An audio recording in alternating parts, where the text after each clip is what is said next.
En el presente caso del juez Pablo podríamos hacer un análisis desde el derecho disciplinario y desde el derecho penal. Entonces, desde el ámbito disciplinario, pues los jueces como servidores públicos están obligados a cumplir sus funciones conforme a los principios de legalidad, diligencia, imparcialidad y todas esas cosas que son la protección de los derechos fundamentales, que pues como bien sabemos están establecidos en la Constitución Política, en los artículos 228 y también en el artículo 2. Entonces el Código General Disciplinario de la Ley de 1952 del 2019, pues esta señala que constituye falta disciplinaria lo que es toda acción u omisión que implique el incumplimiento de los deberes funcionales. En este caso, podemos decir que el juez Pablo habría pues omitido actuar con la debida diligencia en un caso que exigía pues una atención prioritaria, y también desconocido el deber de lo que es de proteger la vida e integridad de una víctima en situación de especial vulnerabilidad, y también afectó el caso efectivo a la administración de la justicia. Si lo vemos desde un análisis de derecho penal, podemos decir que la responsabilidad exige la concurrencia de elementos más estrictos, como los términos de tipicidad, antijuridicidad y culpabilidad, y especialmente la demostración de lo que es dolo en determinados delitos cometidos pues por lo que es servidores públicos. También podemos ver los fundamentos éticos de la conducta del juez. Entonces, los jueces, pues desde una perspectiva ética, están llamados a actuar conforme a los valores de responsabilidad, protección a la vida y dignidad humana, confianza pública, entre otros, ¿no? Entonces, la omisión del juez Pablo vulnera estos principios éticos, ya que su actuación o falta de ella contribuyó a lo que es la revictimización de una persona y debilitó la confianza de la ciudadanía en el sistema judicial. Entonces podemos decir que evidentemente el caso del juez Pablo configura una falta disciplinaria, debido al incumplimiento grave de sus deberes funcionales y a la falta de diligencia en un asunto de especial relevancia constitucional. También podemos hablar de lo que es la ilicitud sustancial.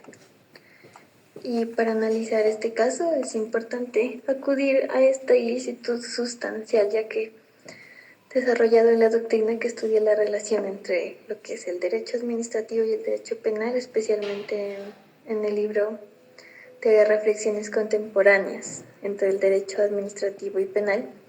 Dice que la ilicitud sustancial implica que no toda infracción formal justifica una sanción, sino solo aquella conducta que lesiona de manera relevante el bien jurídico protegido.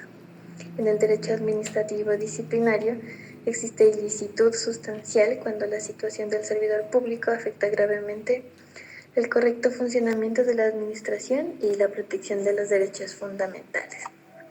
En este caso podemos ver que el juez Pablo, su omisión es un proceso de violencia intrafamiliar.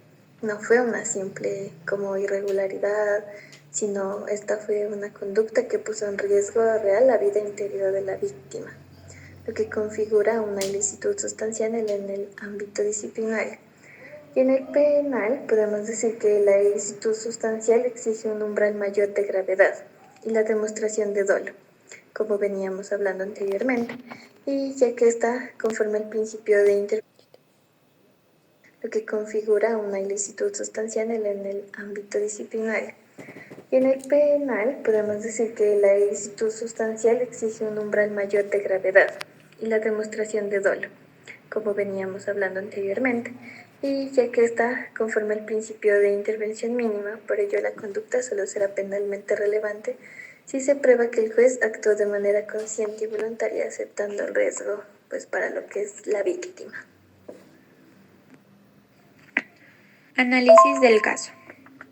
El caso de Pablo, el juez denunciado ante el Consejo Superior de la Judicatura, permite evidenciar cómo una actuación judicial aparentemente negligente puede comprometer de manera simultánea la ética jurídica y los efectos penales debido a la omisión de sus funciones o prevaricato.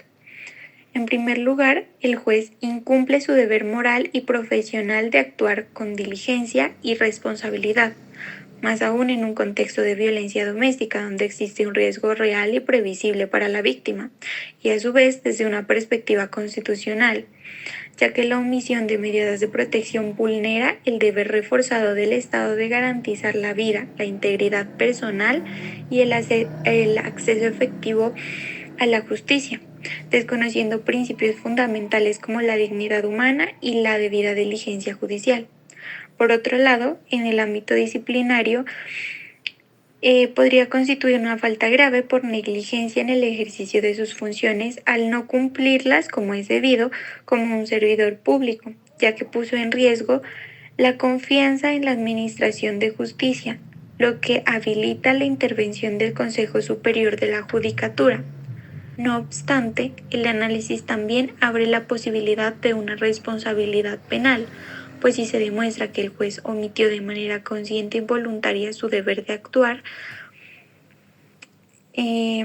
podría configurarse como un delito como la omisión de funciones o el prevaricato por omisión. Sin embargo, si solo se acredita culpa y no dolo, la sanción se mantendría principalmente en el plano disciplinario.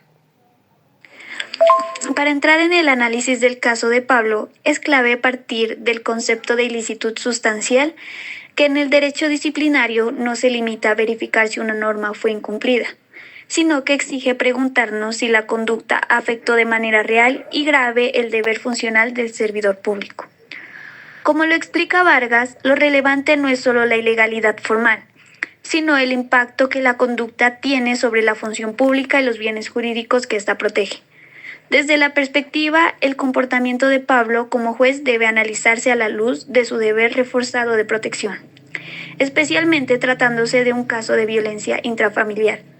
La falta de diligencia y celeridad en la adopción de medidas de protección no es un simple error administrativo, sino una omisión que compromete directamente la función judicial y el acceso efectivo a la justicia.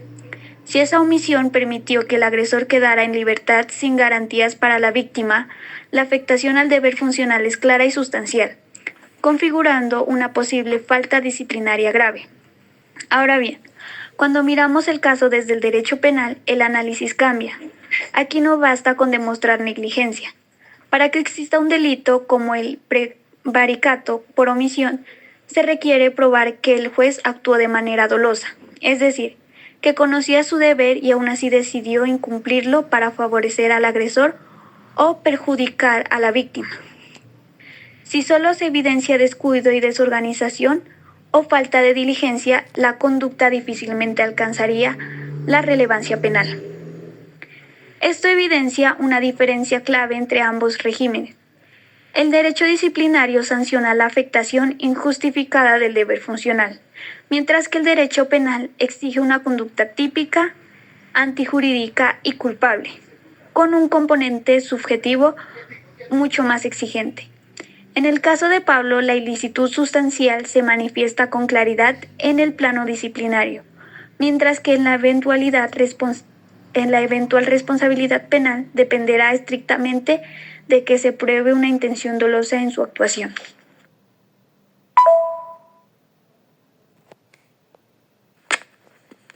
Conclusiones. Del análisis del caso se concluye que la conducta tributada a Pablo en su calidad de juez configura principalmente una falta disciplinaria grave debido al incumplimiento de sus deberes funcionales de diligencia, celeridad y protección efectiva de los derechos fundamentales de la víctima de la violencia intrafamiliar. Su omisión en la adopción de medidas de protección permitió que el agresor permaneciera en libertad sin las restricciones necesarias, poniendo en riesgo la integridad y la vida de la víctima.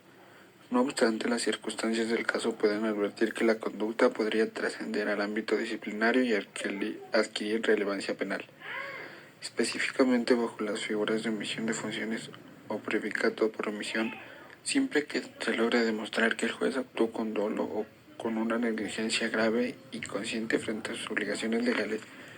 En consecuencia, se trata de un escenario complejo en el que una misma conducta puede generar responsabilidad disciplinaria ante el Consejo Superior de la Judicatura y de manera paralela responsabilidad penal, la cual debe ser determinada por las autoridades judiciales competentes, garantizando el debido proceso y la presunción de inocencia del funcionario.